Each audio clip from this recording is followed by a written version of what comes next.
Hi friends, welcome to Sri creation. இன்றைக்கி நம்ம என்ன பார்க்க போகிறோம் அப்படின்னா, பேசிக் செயின் ஸ்டிச் எப்படி போடுறது அப்படின்னு தான் பார்க்க போகிறோம்.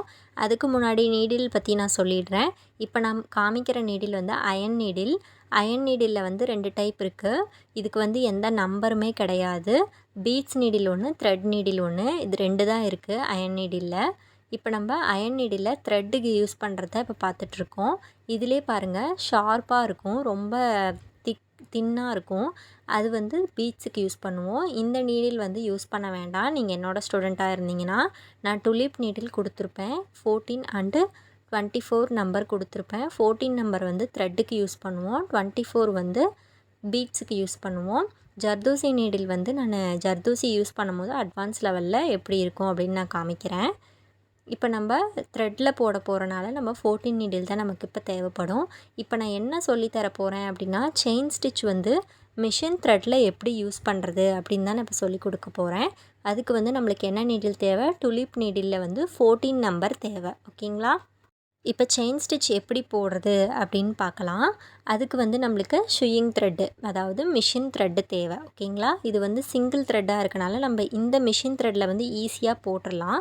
இதே வந்து சில்க் த்ரெட்டில் நம்மளால் போட முடியாது. அது வந்து டபுள் த்ரெட்டாக எடுப்போம். டபுள் ஸ்டாண்ட்ஸாக எடுக்கிறனால அது வந்து ரொம்ப சாஃப்டாகவும் இருக்கும். அதனால் பிசுறு பிசுறாக வரும்.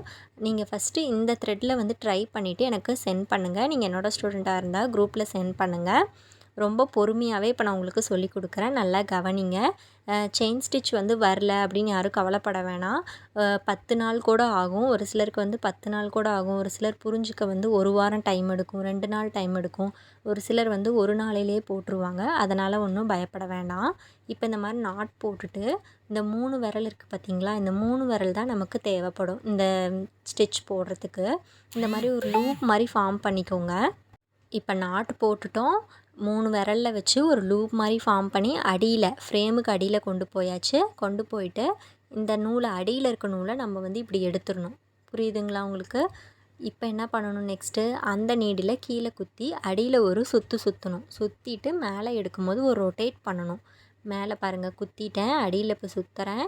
மேலே எடுக்கும்போது ஒரு ரொட்டேட், அந்த நீடிலேயே ரொட்டேட் பண்ணணும். நான் உங்களுக்கு அடியில் எப்படி போடுறதுன்னு நான் சொல்லி கொடுக்குறேன். ஒரு சுற்றி மேலே இழுக்கும் போது அந்த நீடில் அப்படியே ஒரு ரொட்டேட் பண்ணணும். ரொட்டேட் பண்ணினீங்கன்னா மேலே அந்த த்ரெட்டு வந்துடும். புரியுதுங்களா?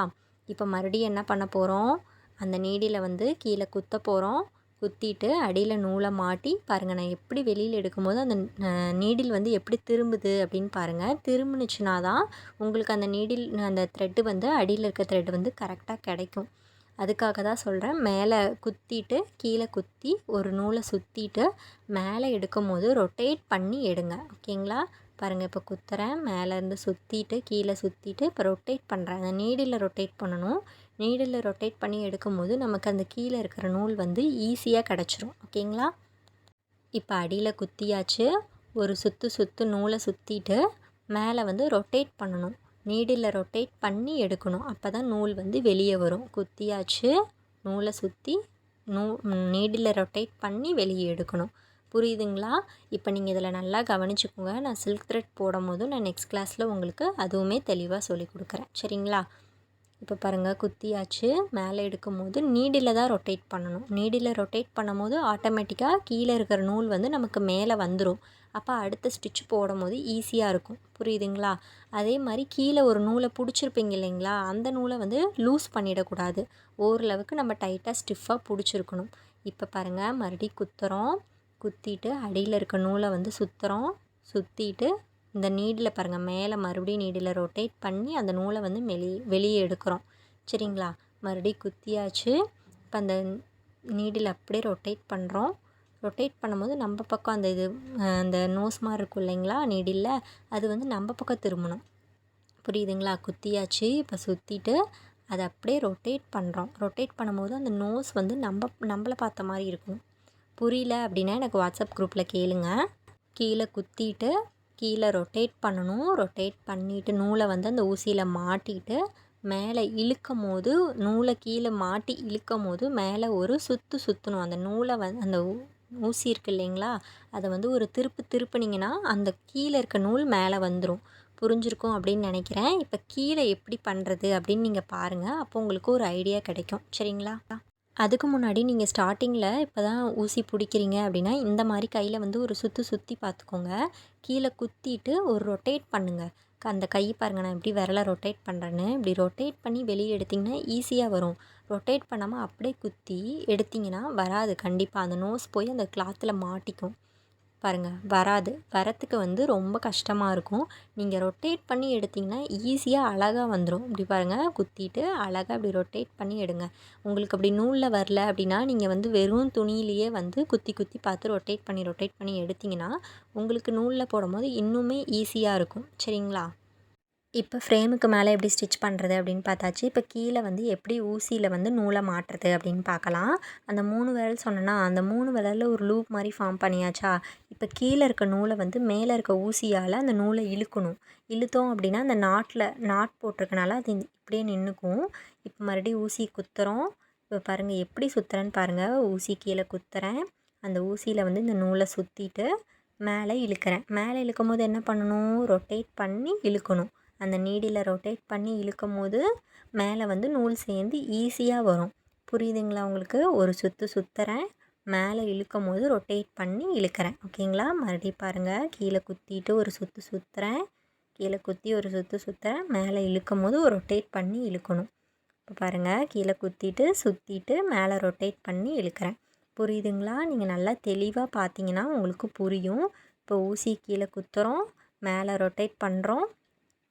மேலே ரொட்டேட் பண்ணிவிட்டு மறுபடியும் பக்கத்துலேயே குத்திட்டு நூலை வந்து மாட்டுறோம். அந்த ஊசியில் மாட்டும் போது மேலே நீங்கள் வந்து அவசரமாக பிடிச்சி இழுத்திங்கன்னா அது கட் ஆகிடும். ஒரே சுத்தாமல் ரொட்டேட் பண்ணாமல் இழுத்திங்கன்னா அது வந்து கட் ஆகிடும். ஓகேங்களா? இது சில்க் த்ரெட்லனா பார்த்து பண்ணணும். மெஷின் த்ரெட்னால் ஒன்றும் பிரச்சனை இல்லை, ஈஸியாக வரும். சில்க் த்ரெட்டில் வந்து ரொம்ப சாஃப்டாக இருக்கனால பிசுறாக வரும். புரியுதுங்களா? இப்போ பாருங்கள், கீழே வந்து ஊசியை குத்தியாச்சு. ஒரு சுற்றுறோம், மேலே இழுக்கிறோம். மேலே இழுக்கும் போது என்ன பண்ணணும்? நீடில் வந்து ரொட்டேட் பண்ணி இழுக்கணும். அப்போ தான் நமக்கு வந்து ஈஸியாக வந்து வரும். நீங்கள் ரொட்டேட் பண்ணலை அப்படின்னா எல்லாமே பிரிஞ்சுட்டு வந்துடும். ஓகேங்களா? போட்ட ஸ்டிச்சுமே நம்மளுக்கு கழண்டுட்டு வந்த மாதிரி ஆகிடும். நீங்கள் அப்படியே ரொட்டேட் பண்ணாமல் இழுத்திங்கன்னா அப்படியே ஸ்டாப் ஆகிக்கும். இப்போ எப்படி எனக்கு ஃபஸ்ட்டு ஒரு டைம் வந்துச்சு இல்லைங்களா, அந்த மாதிரி ஆகிடும். இந்த செயின் ஸ்டிச்சில் ஏதாச்சும் டவுட் இருக்குது அப்படின்னா எனக்கு வாட்ஸ்அப் குரூப்பில் இருக்க ஸ்டூடெண்ட்ஸ் வாட்ஸ்அப்பில் கேளுங்க. இல்லை நீங்கள் யூடியூப் பார்த்தே கற்றுக்கிறேன் அப்படின்னா நீங்கள் யூடியூப்பில் கமெண்ட் பண்ணுங்கள், நான் ரிப்ளை பண்ணுறேன். உங்களுக்கு இது புரிஞ்சிருக்கும்னு நினைக்கிறேன். நான் வந்து இது ஸ்விவிங் த்ரெட்டில் தான், மிஷின் த்ரெட்டில் தான் போட்டு காமிச்சிருக்கேன். இதோடய நான் நிறுத்திட மாட்டேன். சில்க் த்ரெட்லேயும் எப்படி டபுள் ஸ்டாண்ட்ஸாக எடுத்து போடுறது அப்படின்னு நான் உங்களுக்கு சொல்லி கொடுக்குறேன். இப்போ ஃபஸ்ட்டு கிளாத்துக்கு மேலே பார்த்தோம், இப்போ கீழே பார்த்தோம், இப்போ மறுபடியும் மேலே பார்க்கலாம். இப்போ பாருங்கள், கீழேருந்து நூலை மேலே எடுத்தாச்சு. எடுத்துட்டு கீழே ஊசியை குத்துறோம்.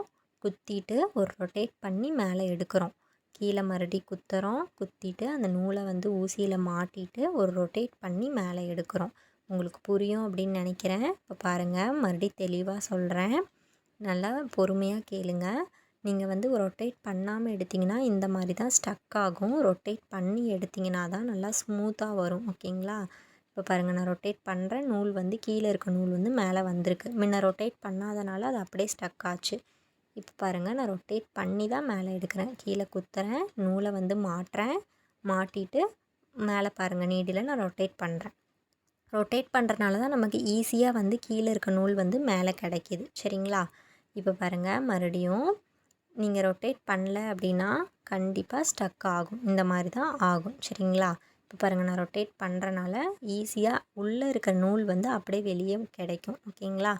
குத்துறேன், நூலை வந்து கீழே மாட்டுறேன். மாட்டிட்டு இந்த விரலில் நான் என்ன பண்ணுறேன்னு மட்டும் பாருங்கள். நீடில் நான் எப்படி ரொட்டேட் பண்ணுறேன் அப்படின்னு பாருங்கள். ரொட்டேட் பண்ணினீங்கன்னா ஈஸியாக வந்து கீழே இருக்க நூல் வந்து மேலே வந்துடும்.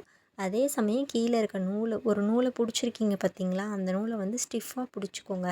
ரொம்பவும் டைட்டாக பிடிக்காதீங்க, ரொம்பவும் லூஸாக விட்டுறாதீங்க. ஓரளவுக்கு ஸ்டிஃபாக பிடிச்சிக்கிட்டிங்கன்னா உங்களுக்கு வந்து கரெக்டாக த்ரெட்டு கிடைக்கும், ஸ்டிச் கிடைக்கும்.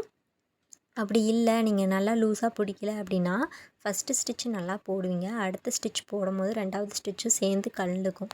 இந்த மாதிரி நிறைய மிஸ்டேக்ஸ்லாம் இருக்குது. ஓகேங்களா? ஒரு ரொட்டேட் பண்ணி எடுத்திங்கன்னா மட்டும்தான் கீழே இருக்க நூல் வந்து ஸ்மூத்தாக வரும். நான் இந்த மாதிரி பண்ணி காமிக்கிறேன் பாருங்கள். ரொட்டேட் பண்ணாமல் எடுத்தோம் அப்படின்னா கண்டிப்பாக கீழே இருக்க நூல் மேலே நமக்கு வராது. உங்களுக்கு புரியும்னு நினைக்கிறேன். ஃபஸ்ட்டு ஒரு குத்திட்டு நூலை மாட்டிட்டு அந்த நீடில் வந்து ரொட்டேட் பண்ணி மேலே எடுக்கணும். சரிங்களா? உங்களுக்கு இதில் ஏதாச்சும் புரியல அப்படின்னா கேளுங்க. நீங்கள் நம்ம சேனலை சப்ஸ்கிரைப் பண்ணல அப்படின்னா சப்ஸ்கிரைப் பண்ணிக்கோங்க. கூடவே பெல் ஐக்கானையும் கிளிக் பண்ணிக்கோங்க. நீங்கள் நம்மளோட கிளாஸில் ஜாயின் பண்ணணும் அப்படின்னு இன்ட்ரெஸ்ட் இருந்தால் ஸ்க்ரீனில் தெரிய நம்பருக்கு வாட்ஸ்அப் பண்ணுங்கள். நான் டீட்டெயில்ஸ் சொல்கிறேன். நீங்களும் நம்ம கிளாஸில் ஜாயின் பண்ணிக்கலாம். நம்ம ஆரி ஒர்க் கிளாஸ் மட்டும் இல்லை, மெஹந்தி கிளாஸும் எடுத்துகிட்ருக்கோம். உங்களுக்கு ஜாயின் பண்ணணும் அப்படின்னு இன்ட்ரெஸ்ட் இருந்தால் ஸ்க்ரீனில் தெரிய நம்பருக்கு வாட்ஸ்அப் பண்ணுங்கள். உங்களுக்கு இந்த ஸ்டிச் புரிஞ்சிருக்கும் அப்படின்னு நினைக்கிறேன். புரியல அப்படின்னா எனக்கு கேளுங்க. வாட்ஸ்அப் குரூப்பில் இருக்க ஸ்டூடெண்ட்ஸ் வாட்ஸ்அப்பில் கேளுங்க. இல்லை நீங்கள் யூடியூப் பார்த்தே கற்றுக்குறேன் அப்படின்னா கமெண்ட் பண்ணுங்கள். தேங்க்யூ.